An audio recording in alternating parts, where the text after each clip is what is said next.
It's 3 o'clock, and you are listening to WWSP Stevens Point.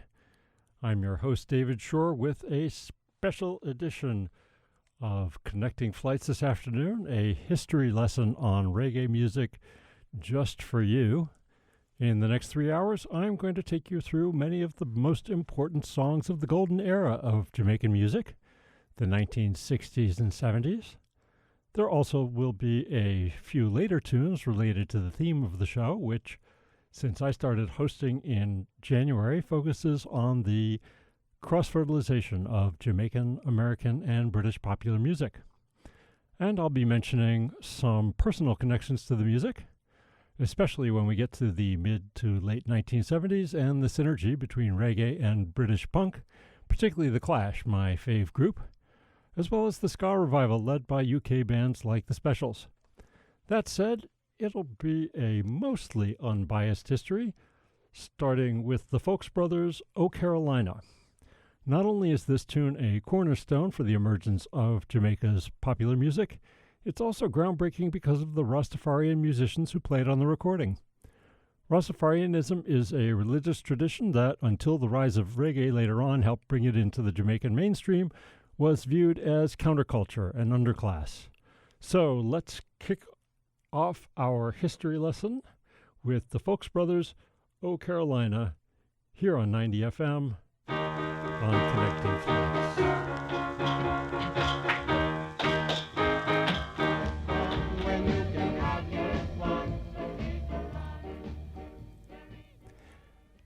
You just heard Derrick Morgan doing "Forward March," which he wrote to celebrate the decolonization of Jamaica. The island nation gained its independence from the British Empire in 1962, and as you could hear in the song, the country was exhilarated to gain control of its own life and future. A couple of years later, the Jamaican government highlighted the country's culture at the 1964 World's Fair in New York City by featuring the stars of its burgeoning popular music. In the early 1960s, it was all about ska music. Now, the main thing about ska is that it's quite up-tempo, with a pretty fast beat. When reggae comes along later, the music slows down, though ska never really goes away, as you'll hear later in the show. The other key feature is the horn section, and brass instruments in the music is something that continues through other branches of the Jamaican musical family tree.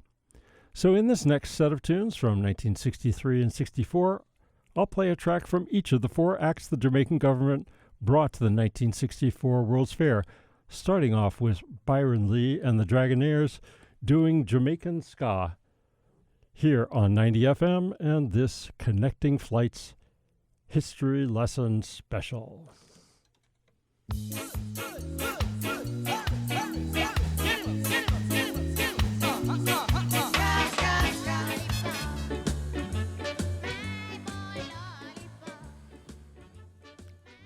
In the rest of that set, we heard the Prince Buster tune "Madness." If you fast forward about a dozen years, jump over to Britain, and a group of young Brits named their ska revival band Madness because they were such fans of Prince Buster. After that, we heard Jimmy Cliff's "King of Kings." So Prince Buster was the original star of ska music. As for Jimmy Cliff, he was not only an early star, but an enduring one, and we'll hear from him again later in our timeline. And then the last track in the set was Millie Small's "My Boy Lollipop," which is worth its own mini lesson as a prime example of the musical interchange between Jamaican, American, and British artists. That's the theme of this Connecting Flight show every 2 weeks. So originally, the song was written back in the 1950s as "My Girl Lollipop" by American Robert Spencer and recorded by his doo-wop group, the Cadillacs. For her part, Millie Small was a 16-year-old Jamaican recording artist recruited by producer Chris Blackwell, a white record company owner who is Jamaican and British. He recruited Millie to move to London and make records with him. Blackwell turned to Jamaica's premier guitarist Ernest Ranglin for a new arrangement to remake "My Girl Lollipop" into "My Boy Lollipop," and Millie Small's version was a massive hit, reaching number 2 in the charts in both the US and UK. So, to quickly review, a Jamaican written arrangement of an American written tune gets re-recorded by a Jamaican artist in Britain and hits very big in Britain and America. Got all that? Anyway, now maybe you see what I mean by cross-fertilization. Returning to our history lesson timeline, it's 1964 and time to bring in Bob Marley and the Wailers. A decade later in the story, it's actually Chris Blackwell who works with the Wailers to break big in America and Europe and helps launch Bob Marley into global superstardom. But I'm going to play the Wailers' first domestic Jamaican hit. This is the Wailers doing Simmer Down, music you'll only hear here on Connecting Flights on 90 FM, your only alternative.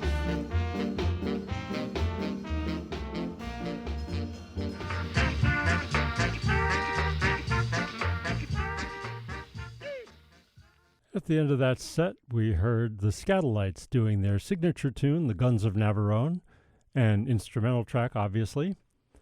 In the 1960s, the Skatalites were preeminent players in Jamaica, performing under their own name, but also as session musicians. For instance, they were featured on that Wailers track, Simmer Down, which was recorded in Kingston, Jamaica's dominant hit-making Studio One, and by its owner, Clement Coxon Dodd. Now here on our 90 FM Connecting Flights special history lesson timeline, it's time to jump ahead to 1967 and an important evolution of the music. I was saying before that ska, the breakthrough form of Jamaican popular music, was all very up-tempo. Well, in 1967, we get the arrival of rocksteady, which slows things down. In this next set, I'm going to play the three biggest tunes from that year of rocksteady: Baba Boom from the Jamaicans, Take It Easy from Hopeton Lewis, and 007 Shantytown from Desmond, Dekker and the Aces, right here on 90 FM.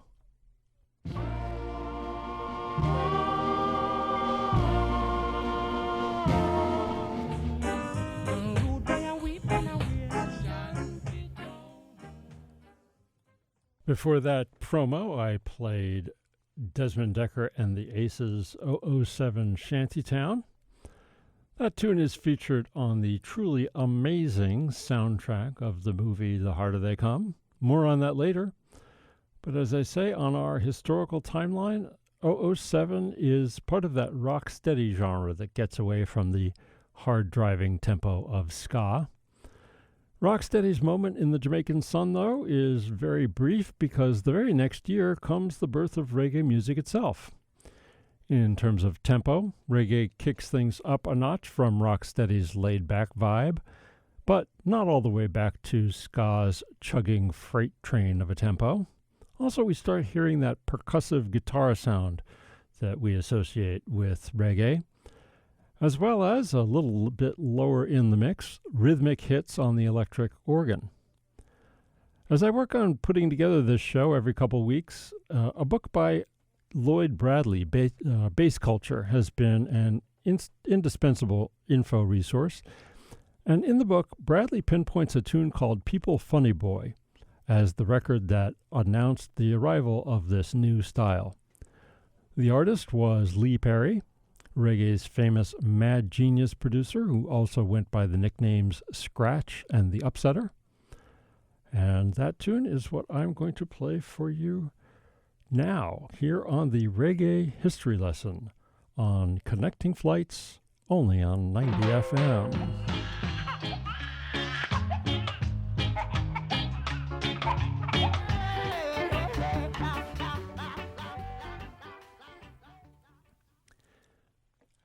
After Scratch Perry, we heard the record that was the first to use the word reggae. That was Do the Reggae by Toots and the Maytals. Now let's take a look at your central Wisconsin weather here on a lovely Friday afternoon, where it is currently 80 degrees and sunny. Tonight expected to be clear with a low in the mid-50s. On Saturday, cloudy with a high in the low 80s. A chance of showers or thunderstorms tomorrow evening, then cloudy overnight with a low in the upper 50s, and on Sunday expect cloudy with temps in the mid-60s. And now it's high time in this show to hear again from the women. Next up is Phyllis Dillon's Perfidia on this special history lesson edition of Connecting Flights on 90 FM, your only alternative.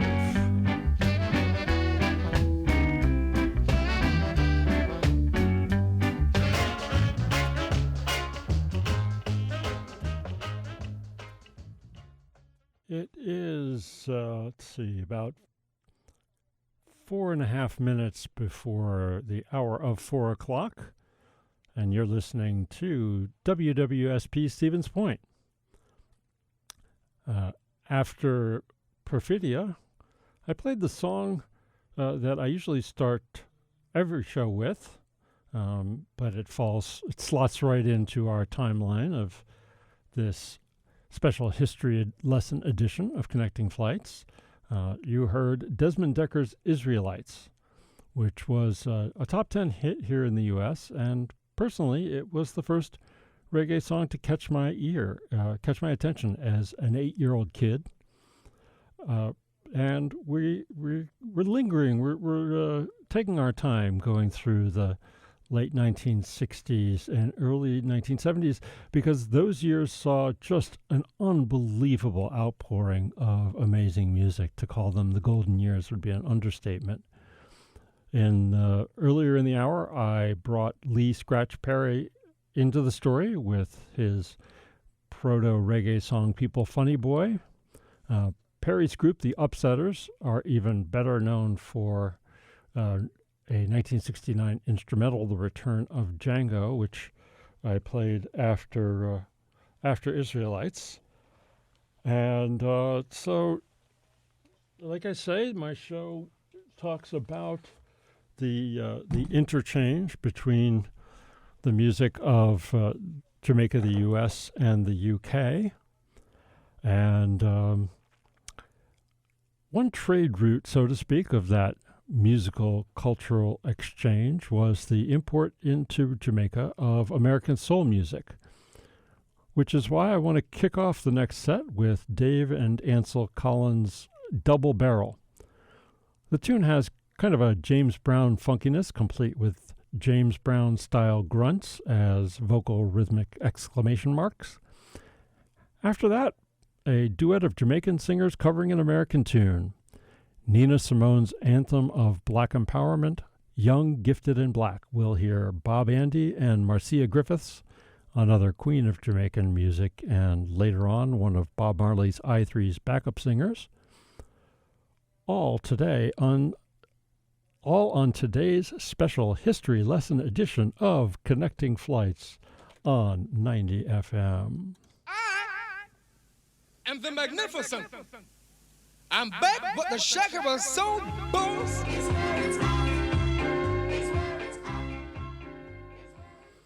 Right now, it's 1970 on our history lesson timeline. I'm your host, David Shore, on this special history lesson edition of Connecting Flights.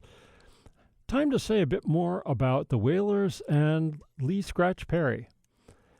So in 1970, it had been 6 years since that first domestic hit in Jamaica that I played earlier, Simmer Down. Meanwhile, Bob Marley, Peter Tosh, and Bunny Wailer were working and recording, but not getting a lot of traction. Earlier in the show, I mentioned that the Wailers ultimately teamed up with Chris Blackwell, who helped launch them as international stars, as a producer and owner of Island Records. But in 1970, that's still 3 years away, and this is the point about Lee Perry, because at this stage of the Wailers' development, they worked with Perry as their producer and started discovering their signature sound. Songs from that period start to sound like the Wailers we know and love. So next I'm going to play the Lee Perry-produced version of Duppy Conqueror, as opposed to the version that Chris Blackwell recorded later for one of their albums on Island Records. Meanwhile, also in 1970, another artist in Jamaica, U-Roy, broke out domestically and innovated another important genre of the music, dub. A couple things happen in dub. One is a DJ rapping over a separately produced track.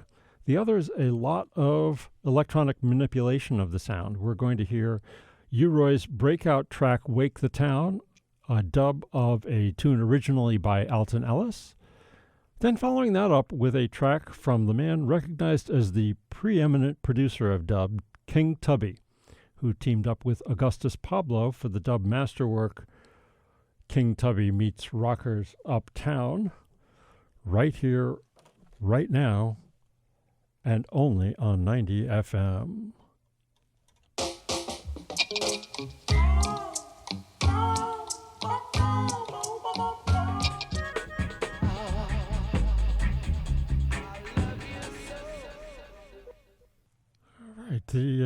The Wisconsin Center for Wildlife is hosting a workshop series to inspire and facilitate wildlife conservation. The workshop combines drawing, painting, and nature journaling with discussions about conservation, wildlife science, and management. The first session with the WDNR takes place Saturday, September 28th on the UW Stevens Point campus. You can contact Jennifer Summers at 715-346-3241 or by email at jsummers@uwsp.edu for more information. So I messed with the chronology a little bit here, jumping from 1970 to 1974 for that little discourse on dub music on that branch of the reggae family tree, but we can't skip over 1972, mainly because that's the year of the movie The Harder They Come, starring Jimmy Cliff as an ambitious country boy who moves to the capital of Kingston with dreams of becoming a recording artist and star. It was truly groundbreaking as a film about Jamaicans made by Jamaicans and as a realistic portrait of their everyday struggles. I'll play the title track, which Cliff sings, and as I say regularly on this show, the soundtrack album for The Harder They Come is, by far, the best compilation of reggae tunes ever released. But seriously, when I got my copy in 10th grade, it sealed the deal with me in reggae music, and it's been a personal top 3 album for me ever since.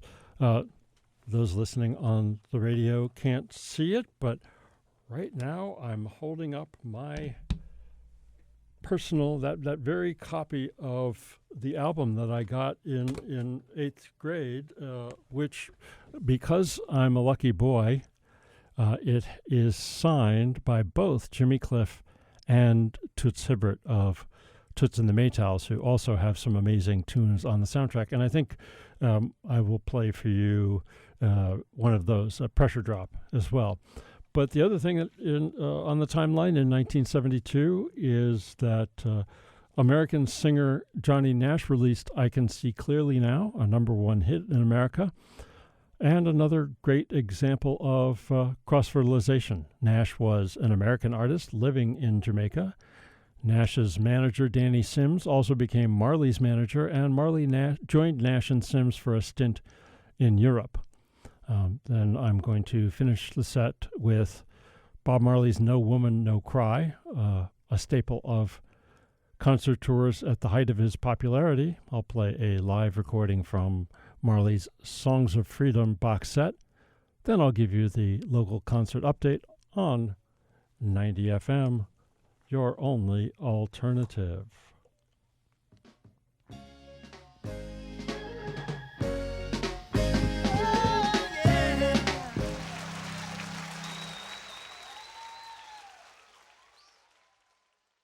Okay, on our timeline, we're in the mid-70s, and another genre of the music is emerging, roots reggae. Actually, a lot of the Wailers music falls into this category.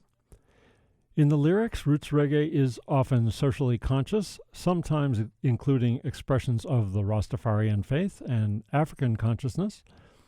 and always harkens back to African rhythms with a drum and bass forward sound. And speaking of the Wailers, the group broke up just as they started becoming a global phenomenon. The Wailers morphed into Bob Marley and the Wailers, and instead of Marley's original bandmates Peter Tosh and Bunny Wailer, the other singers in the group were now 3 women. All of them stars in their own right: Rita Marley, Marcia Griffiths, and Judy Mowatt, also known as the I-Threes. Meanwhile, being the huge talents that they were, Peter Tosh and Bunny Wailer went on to solo recording careers and made some amazing music on their own. I'm going to play a signature Tosh tune, Stepping Razor, originally written by Joe Higgs. Then you'll hear a roots reggae group, Culture, doing a track that's considered the quintessential roots tune, 2/7's Clash. The title is a reference to the year the song was made, 1977, and the mythic significance of the number 77, and you'll hear it all on 90 FM.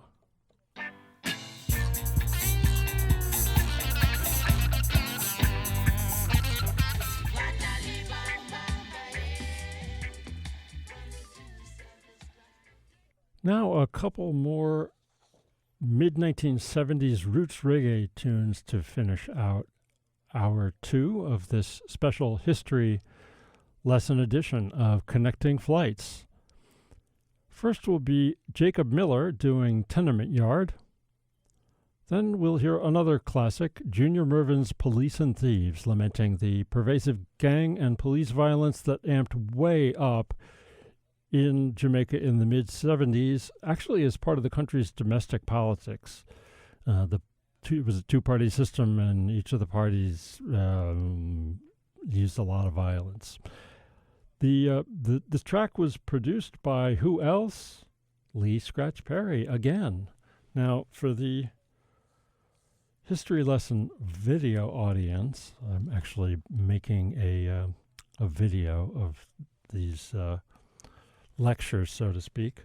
I'm holding up a picture I took of Lee Perry, a concert that I went to about 5 years ago, and at this point, the man was in his 80s, touring and performing. He's sadly no longer with us, but really, despite his stature, a giant in the music. I'm mentioning Lee Perry a lot today because he really was that important to the history that we've been reviewing here on a Friday afternoon on 90 FM, your only alternative. Police.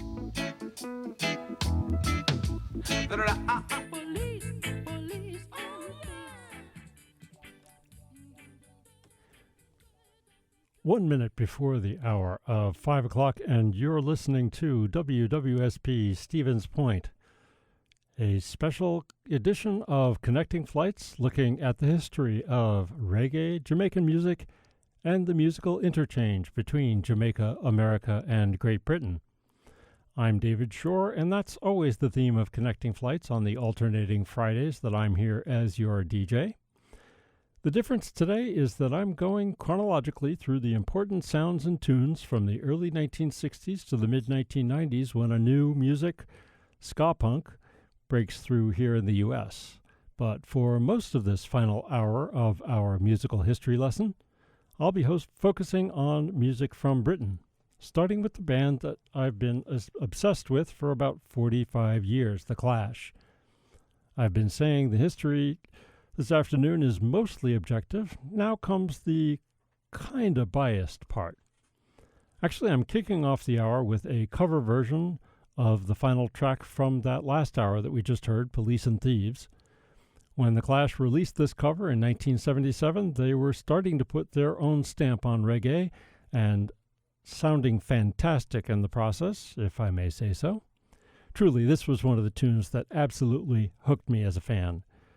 By their third album, the masterpiece London Calling, they had the chops to write original reggae, dub, or ska-influenced tunes. For instance, Rudy Can't Fail, which I'll play after Police and Thieves, only on the Connecting Flights History Lesson, and only on 90 FM.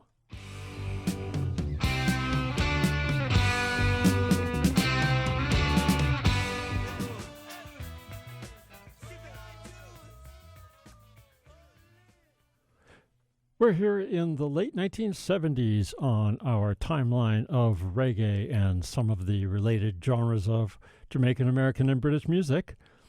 Next is a couple more songs from female artists, and in a lighter, sweeter vein, because sometimes you just want a feel-good tune or a love song.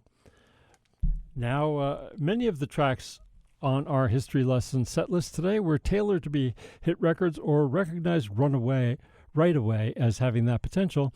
But when Jamaican teenagers Althea Forrest and Donna Reed came up with their song Uptown Top Ranking, they meant it as more of a humorous throwaway and really didn't have any idea how infectious the tune actually was. Fortunately, others did recognize that tune's irresistibility and recorded and promoted it as such. So with the help of the BBC's John Peel, Uptown Top Ranking went to the top of the British charts.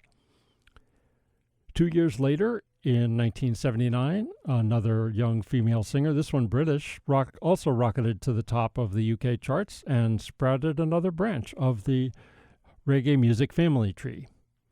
Lovers rock was a genre of romantic tunes, particularly by Jamaican British women singers, and often produced by British-Jamaican producer Dennis Bovell. Bovell recorded Janet Kay's tune Silly Games intentionally as a prototype for lovers rock, and you're hearing it all right here on 90 FM, your only alternative.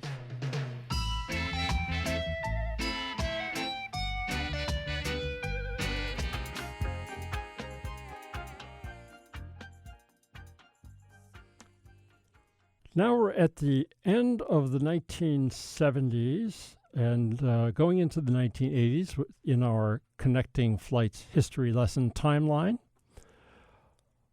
A little earlier, I played my fave band, The Clash. But The Clash were a group of white guys who played some reggae and a lot of straight-up rock and roll. In the next couple sets, we're going to talk about what else was happening with British bands and this music. In the late 1970s, 3 bands of black musicians, mostly with Caribbean immigrant parents, started making their own brand of reggae. The bands were Aswad, Mutumbi, and Steel Pulse. Actually, Mutumbi formed around the aforementioned Dennis Bovell, producer of that last track.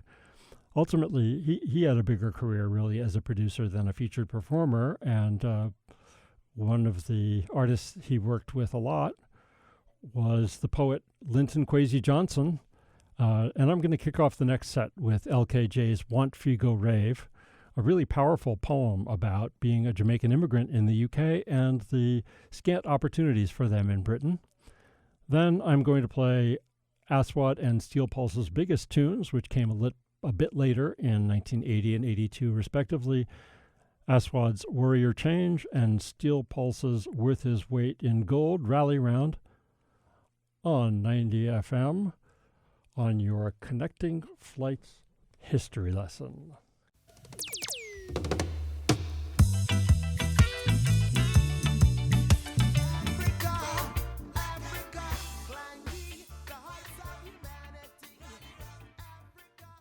So Friday afternoon and evening is clearly the best time of the week here on 90 FM, because if you stick around after Connecting Flights, you get to hear the Juice Princess and her Punch Bowl. That's in about 25 minutes. Now, going back to the story of reggae's evolution and its branching out, and particularly what some young Brits do with the music at the end of the 1970s.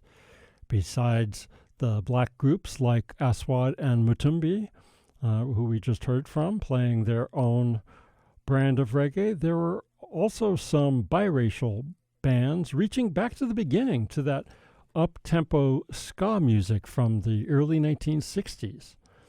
Appropriately enough, some of those bands of black and white musicians build a label called Two-Tone.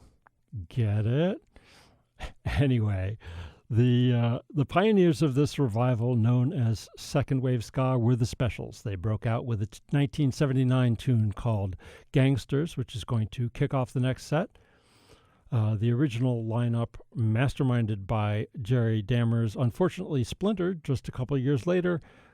But literally the night before that split, they recorded a true classic, Ghost Town, which will close out the set. In between, I'm going to play the signature hit from the woman singer-fronted band The Selector, with the frontwoman Pauline Black. You'll hear their 1980 track, Too Much Pressure. And then the English Beat, who combined a cover of original Jamaican ska star Prince Buster's Wine and Grind with a political commentary on then Prime Minister Margaret Thatcher, telling her to stand down, Margaret, on 90 FM, your only alternative.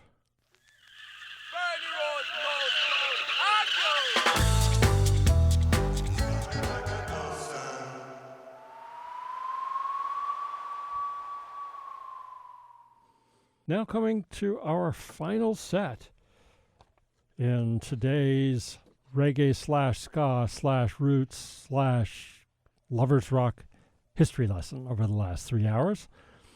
Last branch of this musical family tree where I leave off that informs the playlist for my Connecting Flights show every other Friday afternoon is rooted here in the U.S. Ska punk, the third wave of ska, with its epicenter in California. So we fast forward to 1995 for Gwen Stefani singing Just a Girl with her old band No Doubt. And from the same year, I'm going to play Tim Armstrong singing Time Bomb with his band Rancid. But before I go, thanks so much for listening. If you learned something, that makes me happy. If it makes you want to tune in on other Fridays, even better.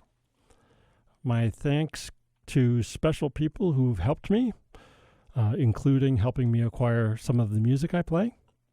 Shout out to Chad Daly, who co-pilots our Connecting Flights on the other Friday afternoons. And thanks also to station manager Derrick for helping me make a video recording of the history lesson today. Have a great weekend. But be sure to stick around for the Juice Princess and her Punch Bowl right here on 90 FM.